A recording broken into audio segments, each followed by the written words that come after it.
All right, so here we are on page 34, and for you it's the first time, but for me I'm doing it again because I got through example 2 and totally got confused and sat there confused for like 3 minutes. It's like, I can't upload this video, I need to fix it. And then I paused it and realized I was being stupid and I made stupid mistakes. So we're going to talk about those stupid mistakes because I just wasted 23 minutes of my life making that last video to now record it. So we're going to talk about them so you can not make the same mistakes as me. So what we're doing today is we're going to talk about maximum R values and zeros. What an R value is the radius. It's the biggest radius of a polar graph. And zeros are obviously where the graph crosses back through the pole. This is going to help us with graphing because you can kind of clear out some of those things that you would have to normally plug in off the bat. Right? You could just get these out of the way and say, okay, these are these values. Great, I know where those are going to be. And with page 35, we're going to talk about the types of shapes and the types of graphs that you're going to start recognizing, which also makes this even easier because if you know what the maximum R value is, you could just draw these shapes once you have memorized the formulas. And if you know what the zeros are, you could, like I said, it'll just get to a point that you can just quickly draw them instead of having to sit and map out everything every time. With that said, I don't expect my pre-calc students to memorize them and be able to draw these from hand. Like, right, we expect in Algebra 1 that if I give you a y equals mx plus b equation, that you can look at that and just graph it without plugging in points. But think back to Algebra 1, that's how you started, right? You plugged in some points, figured out what they were, and then graphed a line. And then you eventually learned the parts of the equation. You learned what the y-intercept was. You learned what the slope was, and then you could graph it. The same thing exists with polar equations. And this is kind of the first step in understanding where these values are coming from. So the two things we're looking at, like I said, is the R values, their maximums, and the zeros. So the maximum R value is the furthest the radius gets away from 0. And this can both be positive and negative. It changes. It just depends on the type of equation. So you have to think critically and use some algebra skills to decide, do I want positive 1, do I want negative 1, or are both acceptable? And essentially what you're going to do is you're going to replace sine and cosine with positive 1 or negative 1. Remember, the reason we choose positive 1 or negative 1 is that's the biggest or the smallest that sine or cosine can be. Because cosine and sine are on the domain of negative 1 sine cosine to positive 1, right? We talked about this kind of when we did our inverse composition functions. That sine and cosine can't go outside of negative 1 and 1, and if it does, then that value doesn't exist. You could even test that in your calculator. There is no such thing as the sine of 2, or the cosine of 3, or the sine of negative 1, or 1.1. Right? It has to be between negative 1 and 1, and it can equal negative 1 and 1 as well. I should put those are greater than or less than or equal than signs. And then to find the zeros, that's a little bit easier. You just set the equation equal to 0 and solve. So that one shouldn't be too bad. So let's go into this first example. All right, so with example 1, like I said, the thing that's going to be important here is as you keep doing these, you're going to start picking up on some of the patterns. And one of the patterns I recognize here is that cosine, I know that cosine is an even function. So if I make it negative, make theta negative, it's not going to change anything. Which tells me then that if I leave r positive and make cosine negative, which is the test for polar, you're going to get back the exact same function you started with. So I know that this is symmetrical with respects to the polar axis. Now, as you're continuing to get good at this, I would expect you to go and try and plug in the other ones too to see if they work. Until you feel confident or until you have kind of gone over page 35. Really, that's going to help you because you could look at this and say, oh, this is this type of equation, so I know this is the symmetry it has. But for practicing it, it is good to make sure that you know how to test them and plug them in and figure them out. Okay, so from there, we can figure out what the maximum R values are. Okay, so one of two things can happen. Either we can make cosine of theta equal to negative 1, and we'd have 3 plus 2 times negative 1. Or we could make a positive 1 and have 3 plus 2 equals positive 1. Sometimes these will both work. In this case, though, you can see what's going to happen. 2 times negative 1 is going to give us negative 2. 3 plus negative 2 is 1. Whereas here, 2 times 1 is going to give us 2. 3 plus 2 is 5. So you're only going to get a maximum R value from positive 1 here. The negative 1 actually gives us a value that's smaller. So we just look at this 1 and we say, okay, well, when does cosine of theta give us 1 for what we're looking at, right? You want to pay attention to what we're looking at. In this case, we said that we have symmetry over the polar axis. So really all we need to know is when do we get a 1 from quadrant 1 or quadrant 2? Because quadrant 1 will flip down into quadrant 4, quadrant 2 will flip down to quadrant 3. So we just need to worry about 1 and 2. When would cosine give us positive 1 in quadrant 1 or 2? Well, that's going to happen in one spot. 0 degrees, right? At 0 we get 1. Really on the unit circle, cosine never equals 1 except at that one spot, so there wouldn't be multiple answers here, which is nice. For the zeros,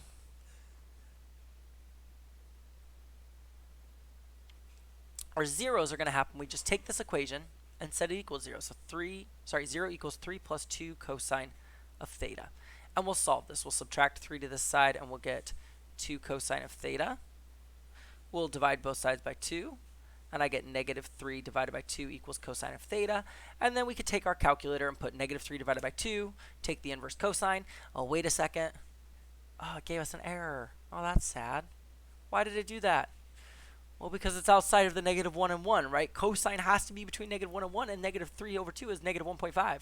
That's too big, or too small, technically. So we know that theta is undefined here. What that means, then, is there is no zeros. The graph is never going to go through the point 0, 0. Kind of helps a little bit. Now we don't have to worry about that. So let's pick our numbers we want to plug in, then. For our thetas, we're going to plug in 0, which we already know the answer, right? 0 is the maximum of this graph. We know that at 0 degrees, we're going to get 5. We can plug in pi over 6. We can plug in pi over 3. We can plug in pi over 2. We can plug in 2 pi over 3. And we can plug in 5 pi over 6 and pi. So plugging those things, again, we're going to go back to our original equation. Just plug them in. So what is the cosine at pi over 6? Radical 3 over 2. Radical 3 over 2 times the 2 in front of cosine is going to give us radical 3 because the 2's will cancel.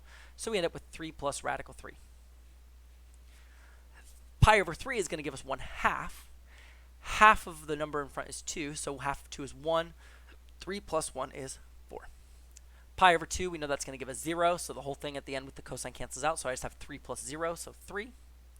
And then when we move to quadrant 2, our cosines are going to switch to negative, so this is going to become negative 1/2. Negative 1/2 times 2 is negative 1. 3 plus negative 1 is 2. And 5 pi over 6 is going to give us negative radical 3 over 2. Again, we multiply by that 2 up front, so the 2's cancel, so I have negative radical 3, so this will be 3 minus radical 3.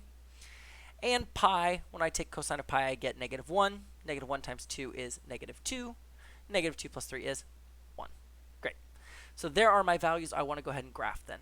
So we're going to go first for this first one. Again, these are the radius. So on the bottom, I'm going to count out 5. 1, 2, 3, 4, 5. And then I'm going to rotate 0 degrees.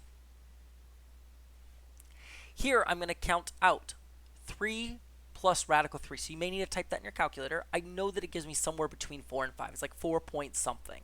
So I'm gonna estimate for now. 1, 2, 3, 4, and point something's gonna put us here, and then pi over 6 here.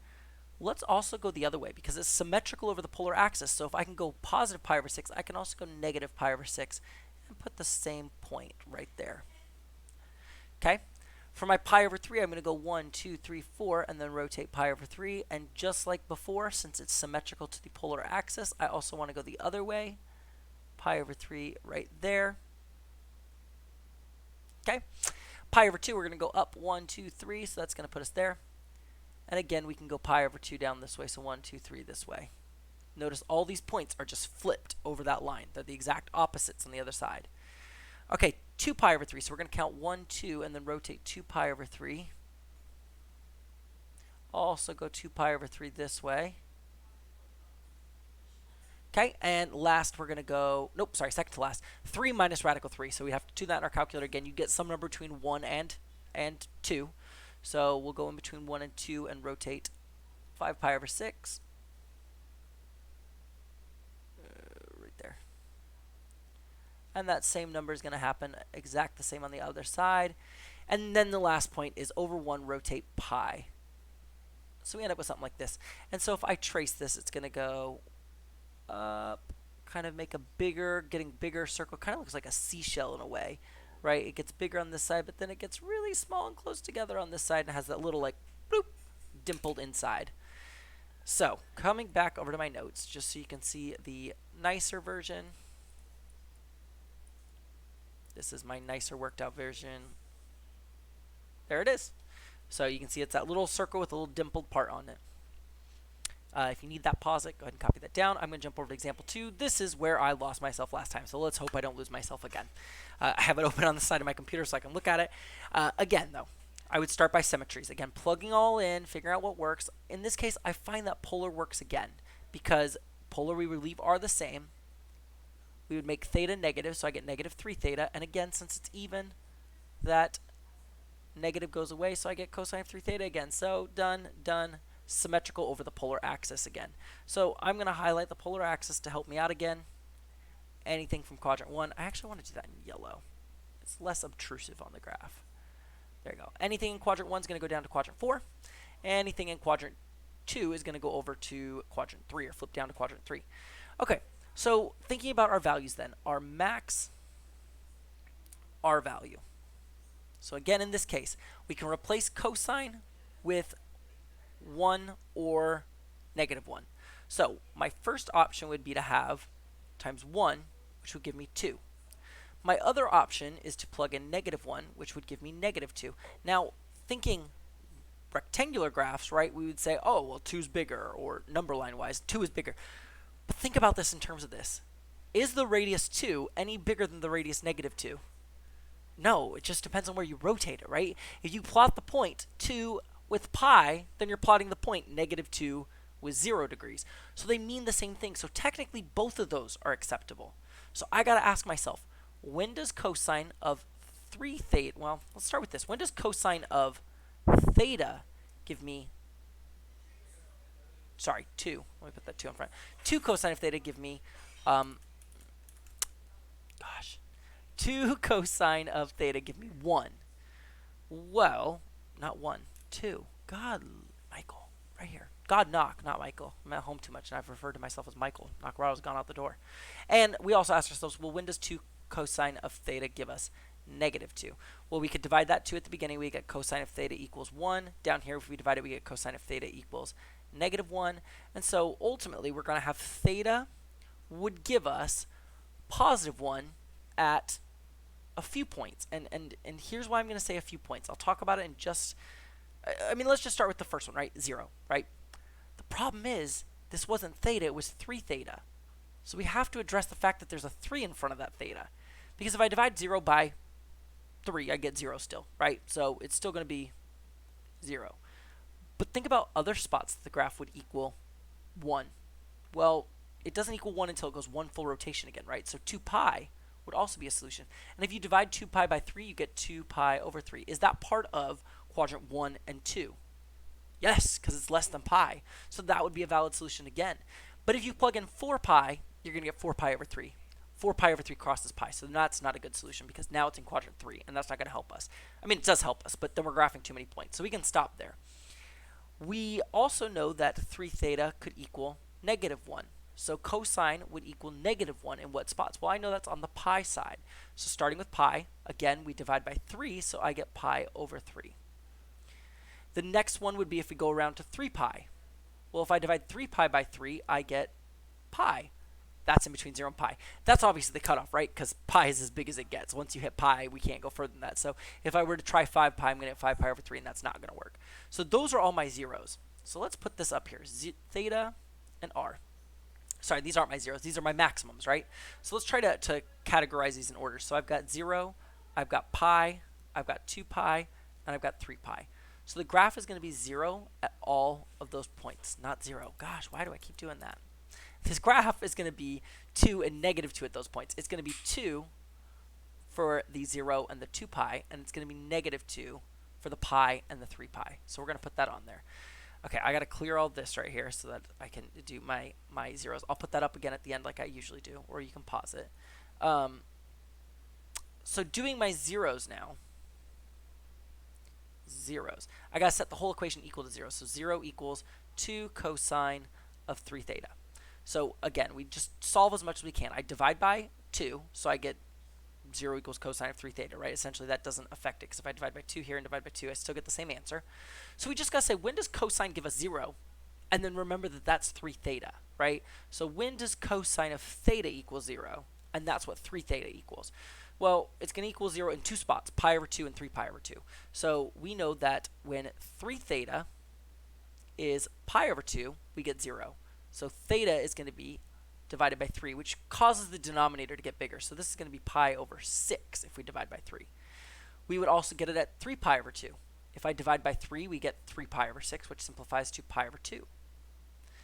if I plug in, so I did pi over 2, 3 pi over 2, go back around, we're at 5 pi over 2. Again, divide that by 3 because that's 3 theta, and we'd get 5 pi over 6. That's at the very edge, right? One more pi, we're going to be too big. I mean, let's just check real quick. 7 pi over 2 divided by 3, 7 pi over 6. 7 pi over 6 is bigger than pi, so we're not going to use that. So these are going to be my zeros. At pi over 2, nope, sorry, pi over 6, pi over 2, and I didn't put that very well. Hold on. There we go. Put R down here. So at pi over 6, pi over 2, and 5 pi over 6. Those are going to give us values of 0 as our solutions. So let's go in and plot these and just kind of see what we got going on and take a look at what we have. If we go over 2 and 0, we're going to be here. That would be this one. The next point that we'd get to is these right here, right? My pi over 6 brings us back to 0. And then pi over 2, take a look on that real quick. Pi over 3. I wrote the wrong ones up here. I did. Whoops. This should have been right because we divided these by 3. So that would have been pi. Sorry, I screwed that up. There we go. That's what I was looking for. So we should have put the other values. I put the 3 theta values up here instead of the theta values.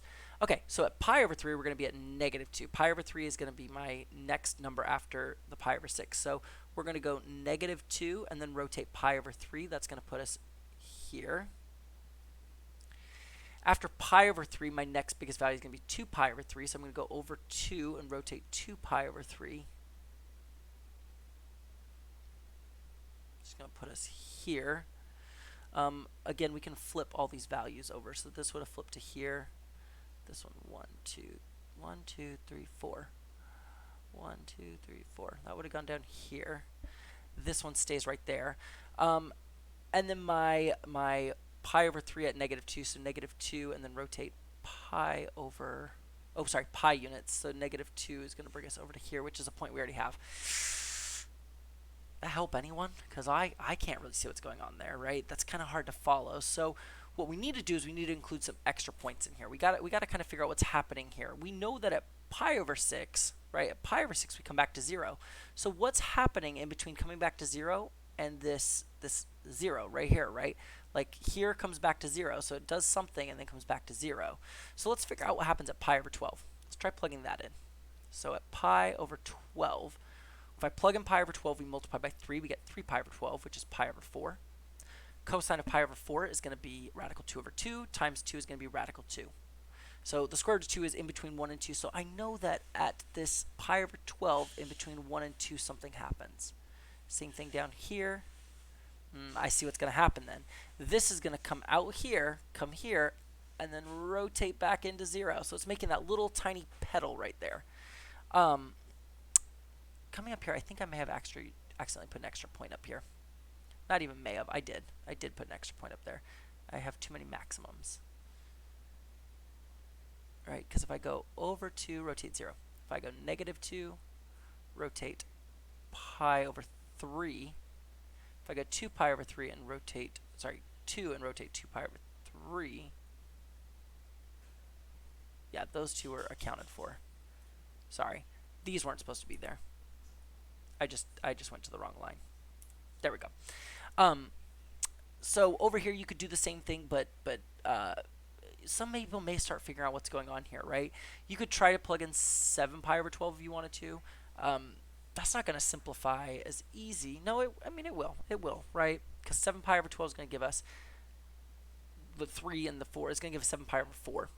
And we know pi over 4s are going to give us radical 2s. So it's going to give us something very similar. What you're going to see is it's going to end up doing this here. That was horribly done. Okay, that's going to give us this radical 2 here and this radical 2 here, which is going to then go, oh my gosh, I can't do the curve. Oh, that's so bad.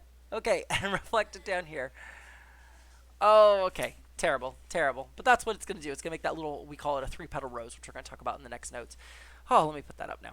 That was a tough one. I know that was a bit confusing. because it's even confusing on my end. Like it's really easy to get mixed up in those numbers and trying to remember what you're looking at and what you're thinking about. It really is kind of confusing. But you could just keep plugging the points, and that's really what happened there. I kept plugging in points until I found the shape start making sense. And I really think page 35 is going to help, because you could look at this and you knew it was a 3-petal rose from the front. So it'll make it a little bit easier to kind of work through those. As always, don't be afraid to ask me your questions. I know this is going to be a big topic. That's why I spread it over 2 weeks. So good luck, and don't hesitate to reach out. Bye, y'all.